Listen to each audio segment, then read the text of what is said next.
Sejak dilaksanakannya konferensi Stockholm 1972, permasalahan lingkungan hidup mendapat perhatian secara luas dari berbagai bangsa. Sebelumnya, sekitar tahun 1950-an, permasalahan lingkungan hidup hanya mendapatkan perhatian dari kalangan ilmuwan. Sejak saat itu, berbagai himbauan dilontarkan oleh pakar dari berbagai disiplin ilmu tentang adanya bahaya yang mengancam kehidupan yang disebabkan oleh pencemaran dan perusakan lingkungan hidup. Lingkungan hidup adalah kesatuan ruang dengan semua benda, daya, keadaan, dan makhluk hidup, termasuk manusia dan perilakunya yang mempengaruhi alam itu sendiri, kelangsungan kehidupan, dan kesejahteraan manusia serta makhluk hidup lain. Merosotnya kualitas lingkungan yang disertai dengan semakin menipisnya persediaan sumber daya alam serta timbulnya berbagai permasalahan lingkungan telah menyadarkan manusia betapa pentingnya dukungan lingkungan dan peran sumber daya alam terhadap kehidupan di alam semesta.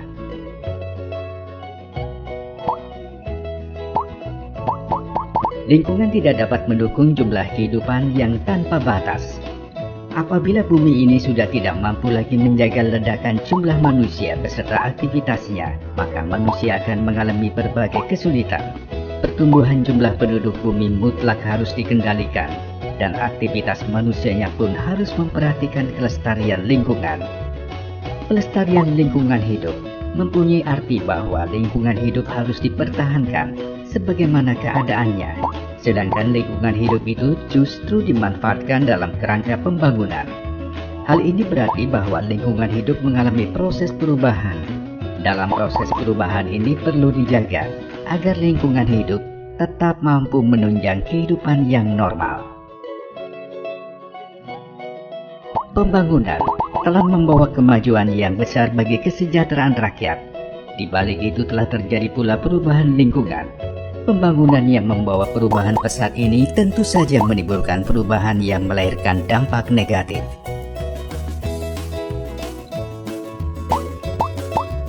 Pembangunan fisik yang tidak didukung oleh usaha kelestarian lingkungan akan mempercepat proses kerusakan alam. Kerusakan alam tersebut sebagian besar diakibatkan oleh kegiatan dan perilaku manusia itu sendiri yang tidak berwawasan lingkungan. Untuk itu, perlu diupayakan suatu bentuk pembangunan berkelanjutan dan berwawasan lingkungan. Makin banyak teknologi, makin besar pula kemampuan manusia untuk merubah lingkungan. Pengaruh perubahan lingkungan akibat suatu kegiatan pembangunan terhadap masyarakat ada yang memberikan keuntungan pada kehidupan sosial ekonomi, tetapi ada pula yang menimbulkan kerugian terhadap kesejahteraan rakyat sehingga menambah beban masyarakat dan mengurangi manfaat dari pembangunan itu. Dengan menjamurnya perumahan-perumahan yang berdiri di atas lahan pertanian yang masih produktif, mengakibatkan sempitnya areal-areal pertanian, sehingga petani tergerak untuk membuka atau menggarap lahan marginal seperti tanah di tepi sungai, di bukit, dan di gunung, serta pembukaan lahan baru di kawasan hutan lindung yang dapat berakibat terjadinya erosi tanah sampai pada tingkat yang mengkhawatirkan. Masalah lingkungan pada dasarnya timbul karena dinamika penduduk, pemanfaatan dan pengelolaan sumber daya yang kurang bijaksana, kurang terkendalinya pemanfaatan akan ilmu pengetahuan dan teknologi maju, dampak negatif yang sering timbul dari kemajuan ekonomi yang seharusnya positif, dan benturan tata ruang.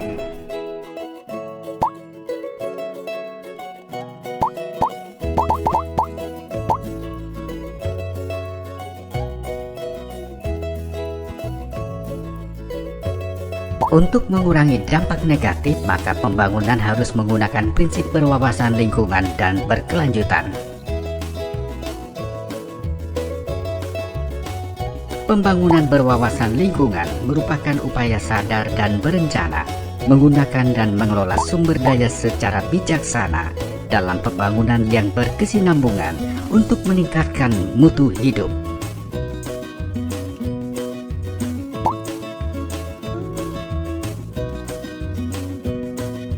Sedangkan pembangunan berkelanjutan, sustainable development, yaitu pembangunan yang memenuhi kebutuhan sekarang tanpa mengurangi kemampuan generasi-generasi mendatang untuk memenuhi kebutuhan sendiri.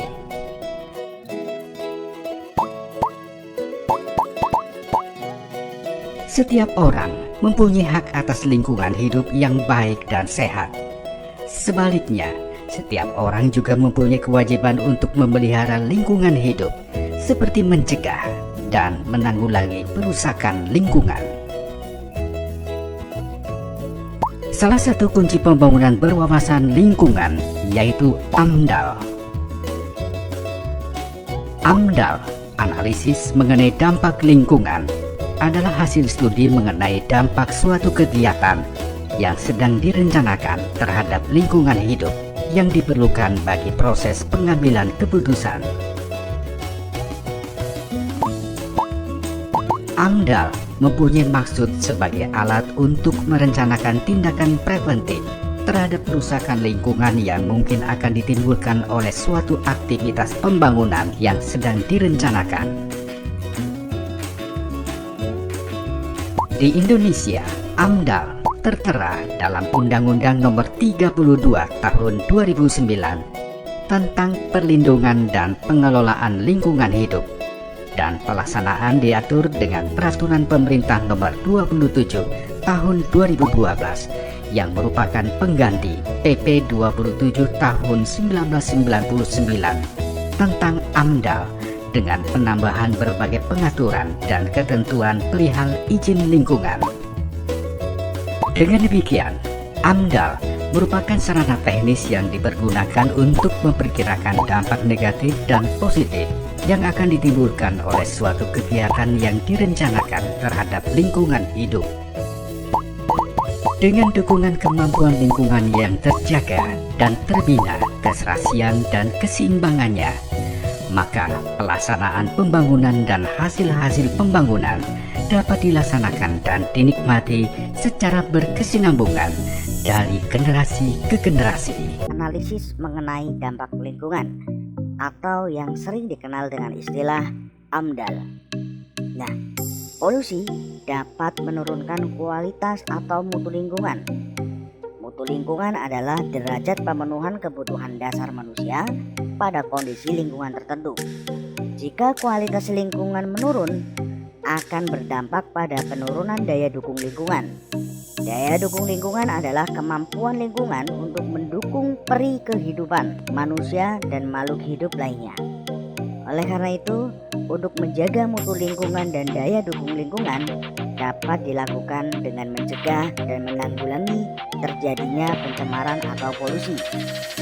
Salah satu cara untuk menanggulangi pencemaran tersebut adalah dengan adanya AMDAL, analisis mengenai dampak lingkungan. Apa yang dimaksud dengan AMDAL? Lalu apa saja tujuan dan fungsi AMDAL? Mari kita simak video ini selengkapnya.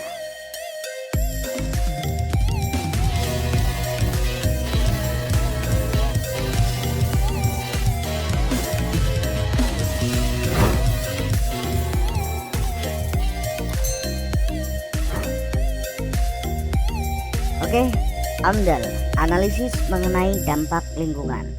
Pada dasarnya, ada 3 cara yang dapat dilakukan dalam rangka pencegahan pencemaran lingkungan, yaitu yang pertama adalah secara administratif. Upaya pencegahan pencemaran lingkungan secara administratif adalah pencegahan pencemaran lingkungan yang dilakukan oleh pemerintah dengan cara mengeluarkan kebijakan atau peraturan yang berhubungan dengan lingkungan hidup. Contohnya adalah dengan dikeluarkannya Undang-Undang tentang Pokok-pokok Pengelolaan Lingkungan Hidup yang dikeluarkan oleh Presiden Republik Indonesia pada tanggal 11 Maret 1982 dengan adanya AMDAL sebelum adanya proyek pembangunan pabrik dan proyek lainnya. Kemudian yang kedua adalah secara teknologis. Cara ini ditempuh dengan mewajibkan pabrik untuk memiliki unit pengolahan limbah sendiri. Sebelum limbah pabrik dibuang ke lingkungan, pabrik wajib mengolah limbah tersebut terlebih dahulu sehingga menjadi zat yang tidak berbahaya bagi lingkungan. Dan Dan yang ketiga adalah secara edukatif. Cara ini ditempuh dengan melakukan penyuluhan terhadap masyarakat akan pentingnya lingkungan dan betapa bahayanya pencemaran lingkungan. Selain itu, dapat dilakukan melalui jalur pendidikan formal atau sekolah. Nah, dari penjelasan inilah kemudian kita sudah mengetahui bahwa AMDAL adalah salah satu cara untuk pencegahan pencemaran lingkungan secara administratif. Nah, lalu apa itu AMDAL? AMDAL menurut Peraturan Menteri Lingkungan Hidup dan Kehutanan Nomor 23 Tahun 2018. AMDAL adalah kajian mengenai dampak penting suatu usaha dan atau kegiatan yang direncanakan pada lingkungan hidup yang diperlukan bagi proses pengambilan keputusan tentang penyelenggaraan usaha dan atau kegiatan.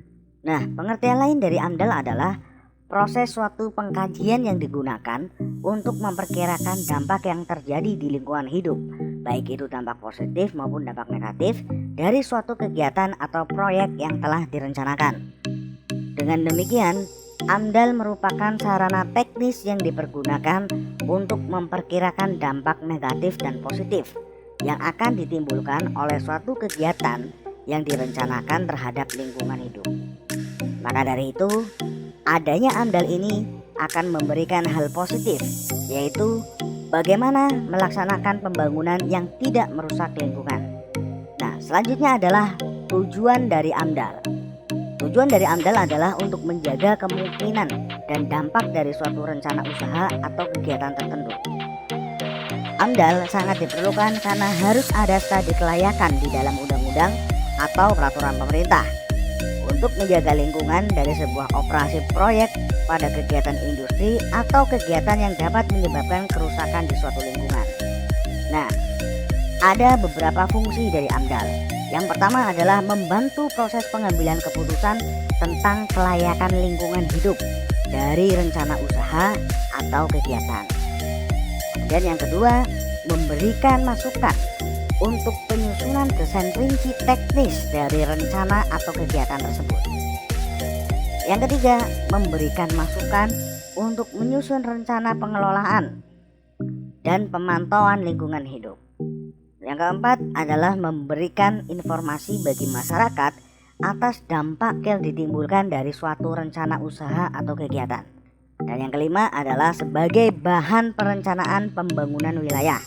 Dan yang terakhir sebagai izin kelayakan lingkungan. Nah, itulah fungsi dan tujuan dari AMDAL. Selanjutnya ada manfaat AMDAL. Nah, manfaat AMDAL secara umum adalah menjamin suatu usaha atau kegiatan pembangunan agar layak secara lingkungan.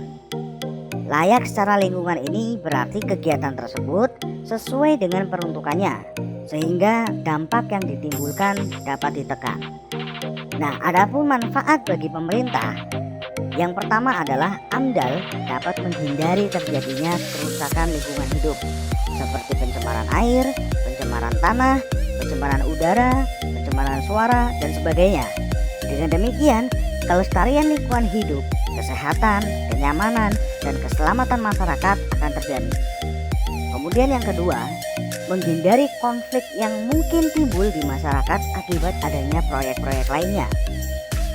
Dan yang ketiga, mencegah potensi kerusakan sumber daya alam, baik itu yang dikelola oleh yang punya proyek maupun di luar proyek atau di lingkungan masyarakat. Nah, kemudian yang keempat adalah kesesuaian dengan rencana pembangunan daerah, pembangunan nasional ataupun pembangunan internasional. Dan yang kelima adalah memberikan jaminan dan manfaat yang jelas bagi masyarakat. Dan yang keenam, sebagai alat pengambilan keputusan oleh pemerintah. Nah, ini adalah manfaat AMDAL bagi pemerintah. Selanjutnya adalah manfaat AMDAL bagi pemilik proyek. Adapun manfaat AMDAL bagi para pemilik proyek adalah yang pertama, sebagai pedoman dasar untuk melaksanakan proyek. Dan yang kedua, sebagai sumber informasi lingkungan seperti informasi sosial dan informasi budaya masyarakat. Kemudian yang ketiga adalah melindungi proyek sehingga tidak melanggar undang-undang atau peraturan yang berlaku. Nah, selain itu juga dapat melindungi proyek dari tuduhan pelanggaran atau dampak negatif yang sebenarnya tidak dilakukan. Dan yang keempat adalah memprediksi masalah-masalah lingkungan yang akan dihadapi di masa yang akan datang. Dan yang kelima, sebagai bahan untuk menganalisis pengelolaan dan sasaran proyek. Yang terakhir, sebagai bahan penguji secara komprehensif dari perencanaan proyek untuk dapat menemukan kelemahan dan kekurangan sehingga bisa melakukan penyempurnaan. Nah, itulah beberapa manfaat AMDAL bagi para pemilik proyek. Selanjutnya adalah manfaat AMDAL bagi masyarakat. Masyarakat adalah salah satu ujung tombak di lapangan dalam memahami kondisi lingkungannya. Sehingga manfaat AMDAL bagi masyarakat adalah yang pertama, masyarakat akan mengetahui rencana pembangunan di daerahnya sehingga bisa menyesuaikan diri. Kemudian, masyarakat juga dapat mengetahui perubahan lingkungan sesudah proyek itu dibangun sehingga memberikan manfaat yang nyata bagi masyarakat. Dan yang ketiga adalah masyarakat dapat memahami permasalahan mengenai proyek secara jelas sehingga bisa terhindar dari kesalahpahaman serta bisa menjalin kerjasama yang saling menguntungkan. Dan yang terakhir, masyarakat dapat mengetahui hak dan kewajibannya dalam menjaga dan mengelola kualitas lingkungannya. Nah, itulah 4 manfaat AMDAL bagi masyarakat.